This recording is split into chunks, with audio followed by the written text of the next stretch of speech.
Good afternoon, everyone. I would like to welcome you to the District's Department of Public Works Recycling webinar for multifamily properties. Thank you all for taking the time to join us today. So here's our agenda for today's webinar. We'll do a quick round of introductions. We'll go over current recycling requirements and discuss new upcoming requirements that will be effective in 2018. We'll review how this may impact multifamily properties and also solicit some feedback in terms of what resources may be helpful for your industry to transition to this new recycling list. We also have some colleagues from DOEE who will be doing an overview of the electronics disposal ban. I would also like to mention that today's webinar will be recorded and available online. We will be emailing everyone with the resources and the slide deck after the webinar. If you have questions or feedback, there will be an opportunity at the end for a Q&A, so please use the chat function on the right. We will also share our contact information at the end of the webinar. Today's speaker, my name is Tynika Garrett, and I currently serve as a Capital City Fellow for the District Department of Public Works Office of Waste Diversion. I'm joined with my colleague Helen, who's a program analyst for the Office of Waste Diversion, and Danielle Nkojo. She's a program analyst with the Urban Sustainability Administration at the District Department of Energy and the Environment. The Office of Waste Diversion. The Office of Waste Diversion was created by the Sustainable Solid Waste Management Amendment Act of 2014, Subtitle A. These are 5 of our main responsibilities. One is to chair the Interagency Waste Reduction Working Group, to implement waste diversion policies and programs. The mayor's list of recyclables and compostables is one, which is the subject of today's webinar. And our food waste drop-off program for district residents is another example. 3, to implement source separation education and outreach programs. 4, supervise and develop systems to respond to citizen inquiries about source separation. Our email is zero.waste@dc.gov. And finally, to serve as a liaison between the district and neighboring jurisdictions for regional diversion campaigns. Every building in the District of Columbia is required to recycle. However, recycling and solid waste collection looks different depending on the type of property. Whether you're retail, residential, or office-based property management, these services look different for your customers, tenants, and/or employees. In the district, solid waste collection can be broken down into 2 general categories. The first category is DPW collection services. We service single-family homes and apartment buildings with 3 or fewer living units, which is approximately 105,000 households in the district. All materials transferred to long-haul trucks at DPW's Fort Totten and Benning Road facilities. The second type of property is commercial collection, which is you all. Apartment buildings with 4 or more units, mixed-use buildings, and commercial properties, including more than half of DC households. Materials taken to DPW transfer stations, private transfer stations, composting, waste-to-energy landfill, and material recovery facility. Next, my colleague Helen will discuss current recycling requirements and upcoming recycling requirements. Thanks, Tanika. So first, I wanted to go over current recycling requirements.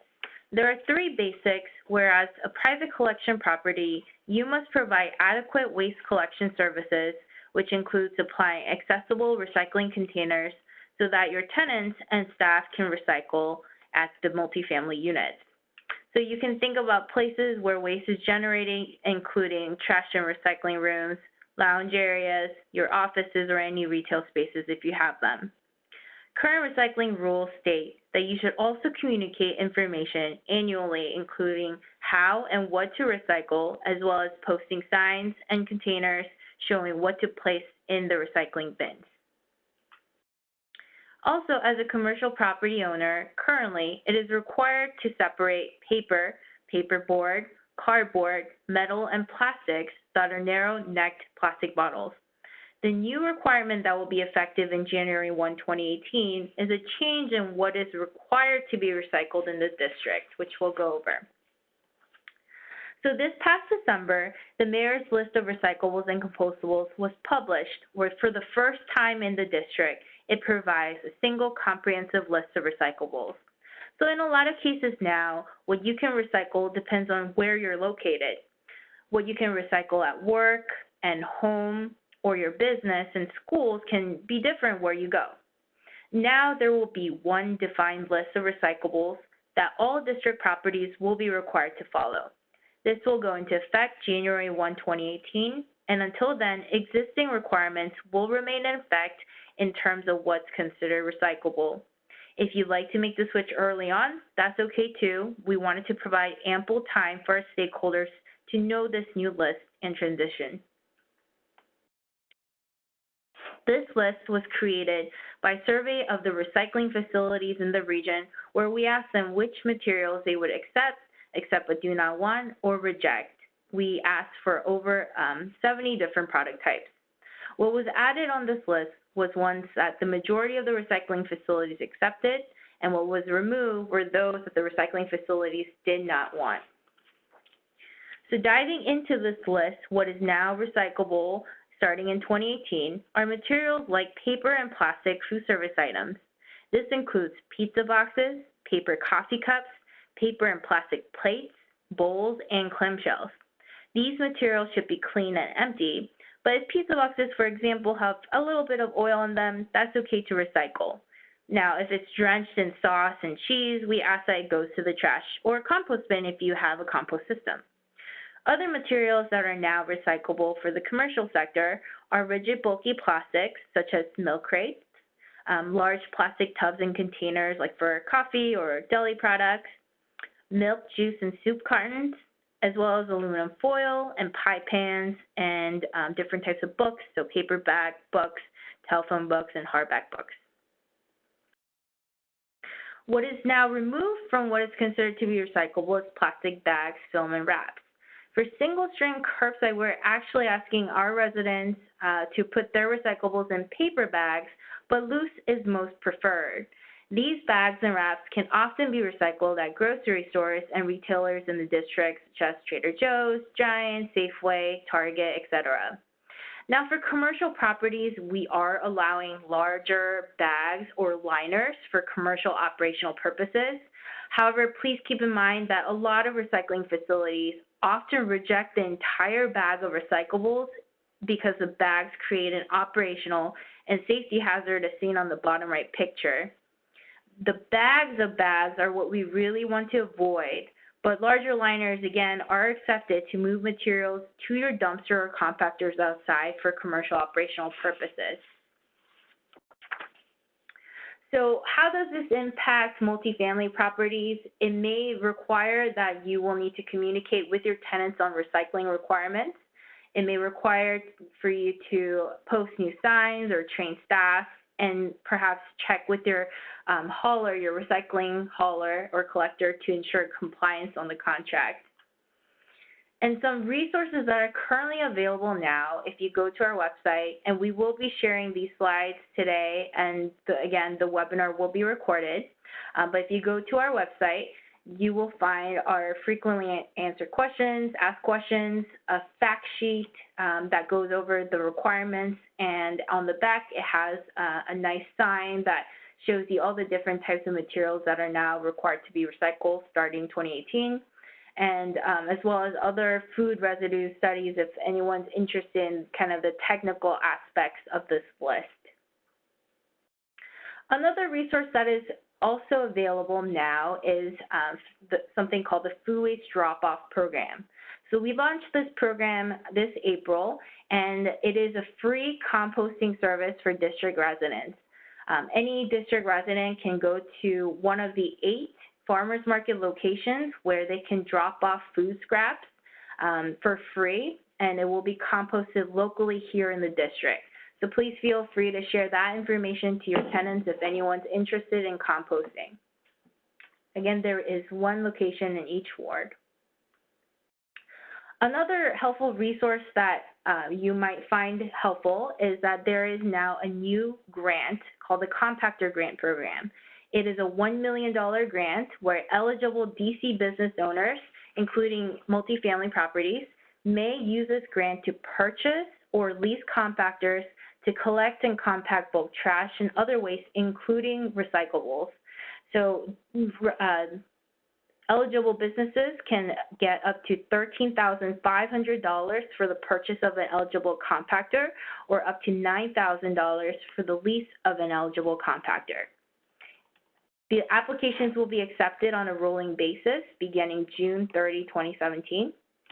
So that's coming up, and the submissions deadline is September 8, 2017. So I highly encourage anyone who wants to perhaps look into compacting their waste so that they could save some money in the frequency of hauling for your recycling or your waste to check this program out.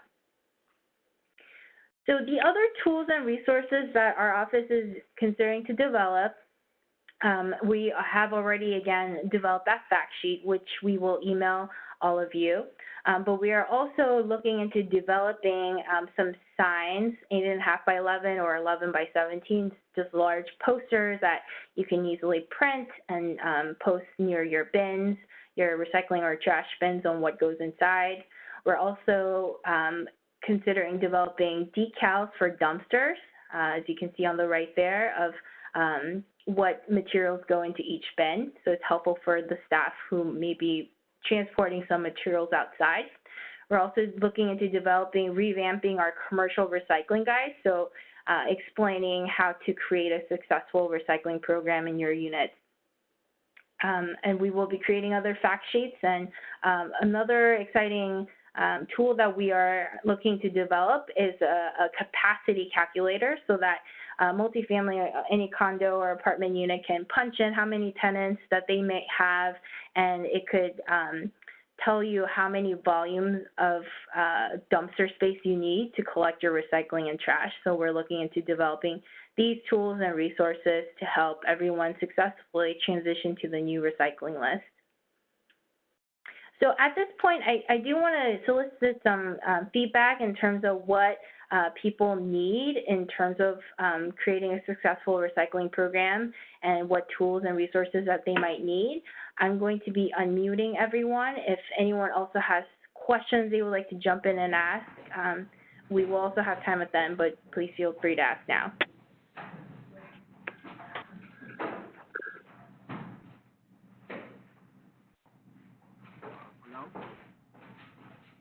Yes. Yeah, quick question. As for the yes. decals and signs, when do you think those will be available? This is George. So we are planning on the question, if any people didn't hear, or the decals and signs, when that would be available. We are currently in development of those materials, and our goal is to have everything published on our website by September or October, so fall this year. Any other questions or feedback on what resources they might need? Okay, then we'll have more questions opportunity at the end, but I'm gonna transition to Danielle, who will be talking about the electronic waste program. Thank you, Helen. The U.S. estimates that there are about 3 million tons of e-waste generated each year. And similar to items more commonly thought of as recyclable, recycling electronics protects human health and the environment, conserves natural resources, but the stakes are higher for electronics. Recycling them helps ensure proper handling of toxic materials and is a more sustainable source of precious metals. The District's Sustainable Solid Waste Management Act of 2014 created the eCycle DC program, an extended producer responsibility program that requires manufacturers of covered electronics, such as computers, computer peripherals, televisions, and television peripherals, to collect e-waste generated in the city. As of January 1st, 2018, no person in the district shall knowingly dispose of covered electronic equipment in the trash. You can move to the next slide.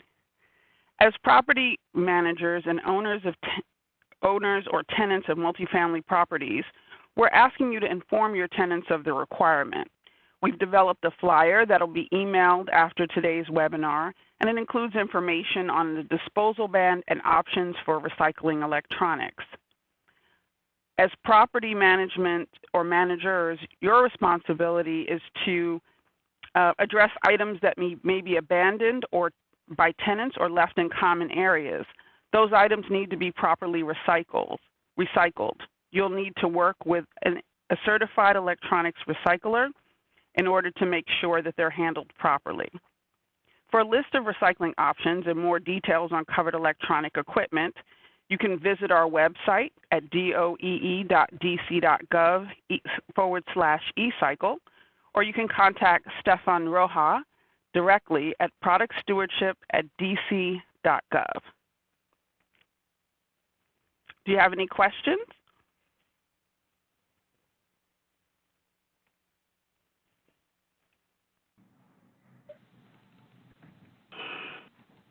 Yes. Quick question. Yes? Now, if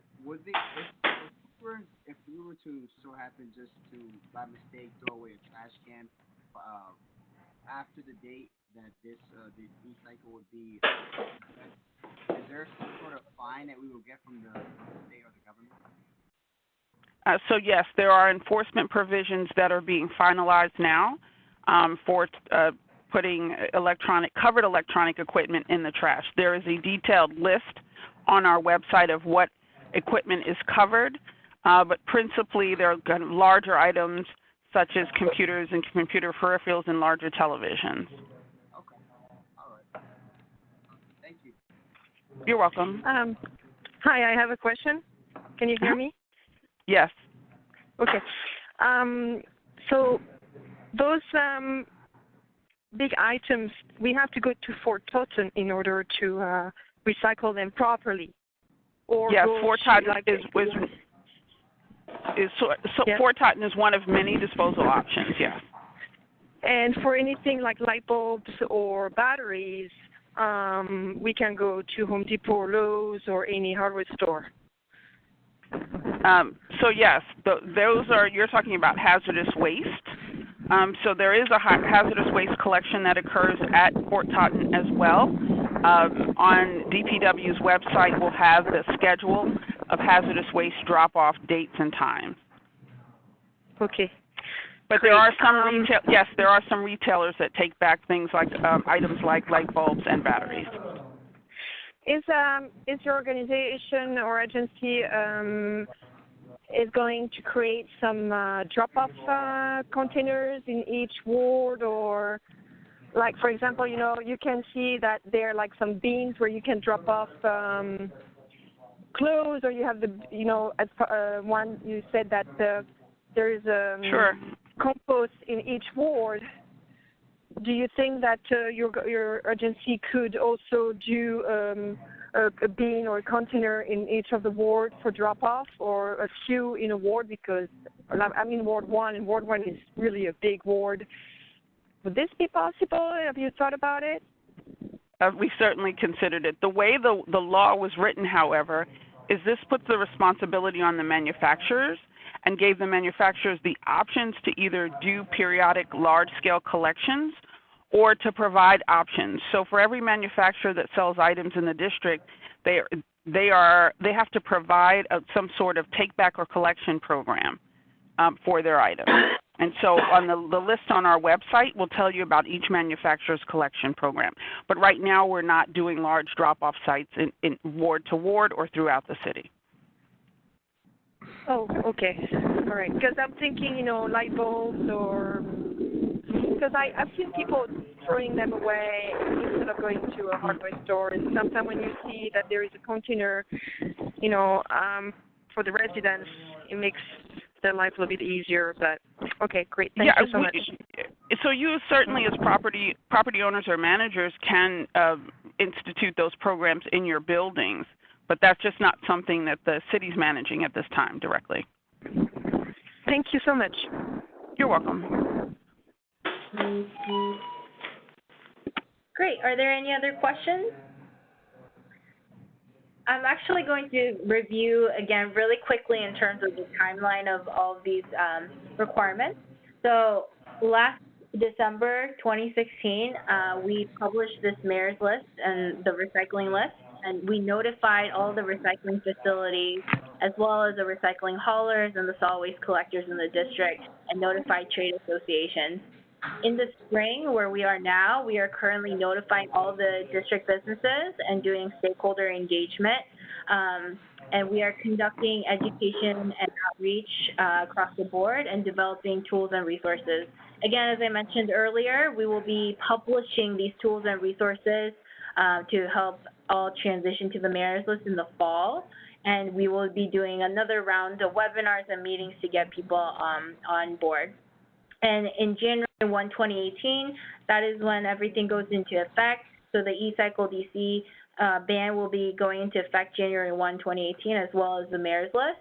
So at that point, all properties in the district will be required to source separate the recyclable. So again, the lines are open. If anyone else has any questions, we did build up enough time to answer questions, and again, solicit feedback on what you guys need to help build a successful recycling program.